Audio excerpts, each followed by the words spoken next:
হৌৱা লাচিত। হয়, মই অসমীয়াৰ বুকুৰ ধপধপনি সেই বীৰ লাচিতৰ কথা কৈছোঁ। স্বদেশৰ মাটিত স্বদেশৰ ভেটিত ৰঙা শোণিতেৰে বিজয় ধ্বজা উৰুৱা সেই লাচিত বৰফুকন।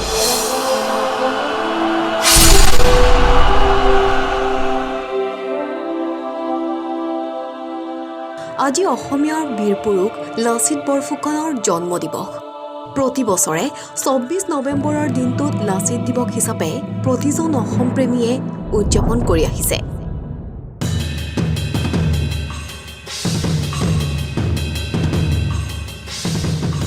ষোল্লশ ২২ চনতে আহোমৰ ৰাজধানী গড়গাঁৱত জন্মগ্ৰহণ কৰা এইজনা বীৰ নায়কৰ ৪০০ বছৰীয়া জন্মজয়ন্তী উপলক্ষে এই বছৰো অসমৰ চুকে কোণে সপ্তাহজোৰা কাৰ্যসূচীৰে লাচিত দিৱস উদযাপনৰ দিহা কৰা হৈছে।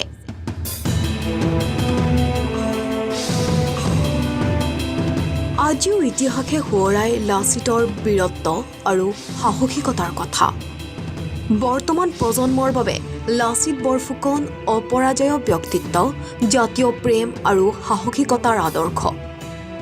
নৰিয়া দেশাৰে অসমৰ হকে যুদ্ধত নামি পৰা এইজনা বীৰ পুৰুষৰ সাহস আৰু বীৰত্বৰ স্মৰণে আজিও অসমীয়াৰ মনত শিহৰণিৰ সৃষ্টি কৰে।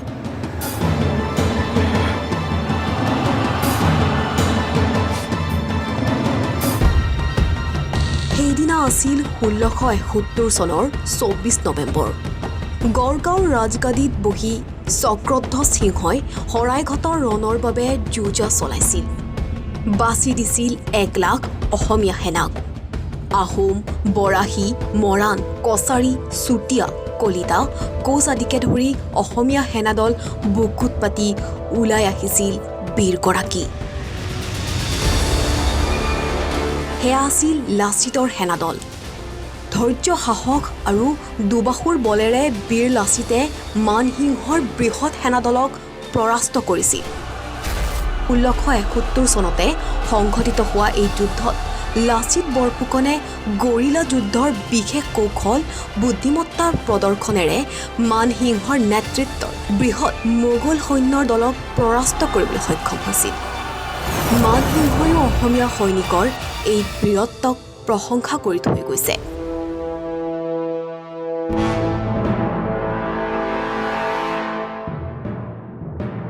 দেশ ৰক্ষাৰ্থে কিমান সচেতন হলে মানুহে দেশৰ কৰ্মৰ প্ৰতি অৱহেলা কৰা নিজ মোমায়েকৰ ডিঙি কাটিব পাৰে। দেশৰ প্ৰতি কিমান ভাল পোৱা থাকিলে মানুহে হেজাৰ নৰিয়া দেশকো নেওচি ওলাই আহিব পাৰে। মাতৃভূমিৰ প্ৰতি কিমান ভাল পোৱা থাকিলে জীৱন মৰণৰ সেই খেলখনলৈ বিনা প্ৰতিবাদে মানুহ আগবাঢ়ি আহিব পাৰে। লাচিতে কিন্তু পাৰিছিল। সেয়েহে আজিও ইতিহাসৰ পাতে পাতে বীৰ লাচিতৰ নাম।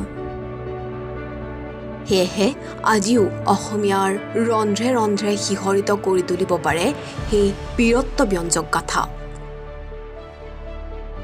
লাচিত আজিৰ অসমীয়াৰ বাবে সেই সাহসৰ প্ৰতীক। আজিৰ ডেকাৰ বাবে লাচিত সেই অপৰাজেয় বীৰত্বৰ প্ৰতীক। পিছে সেই প্ৰতীকক আগত ৰাখি মই লাচিতৰ দেশৰ ডেকা বুলি গৰ্বেৰে কোৱা সেই ডেকাৰ বুকুৰ জাতি প্ৰেম আজি ধান খেৰৰ জুই সদৃশ। সেয়েহে কবিয়ে উল্লেখ কৰিছে, দেশৰ বাতৰি শুনিবানে বীৰ, নিদিও তোমাক ফাঁকি, তোমাৰ অসম নাই আৰু আজি জকাটোহে তাৰ বাকী।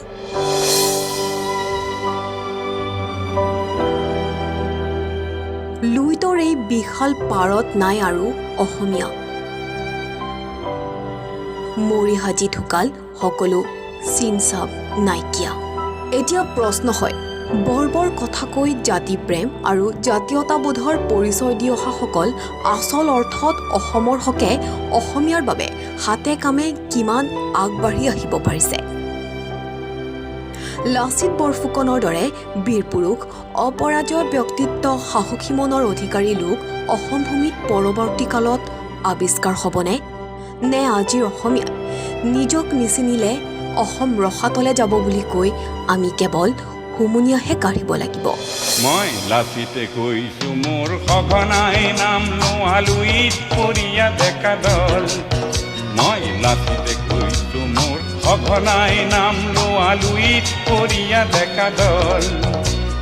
কোনে কাঢ়ি নিলে বাৰু স্বদেশ প্ৰেমৰ গীত, ধৈৰ্য সাহস আৰু দুবাহুৰ বল। কোনে কাঢ়ি নিলে বাৰু স্বদেশ প্ৰেমৰ গীত, ধৈৰ্য সাহস আৰু দুবাহুৰ বল। মই লাচিতে কৈছো মোৰ সঘনাই নাম লোৱালুইত পৰিয়া ডেকা দল। মই লাচিতে কৈছো মোৰ সঘনাই নাম লোৱালুইত পৰিয়া ডেকা দল।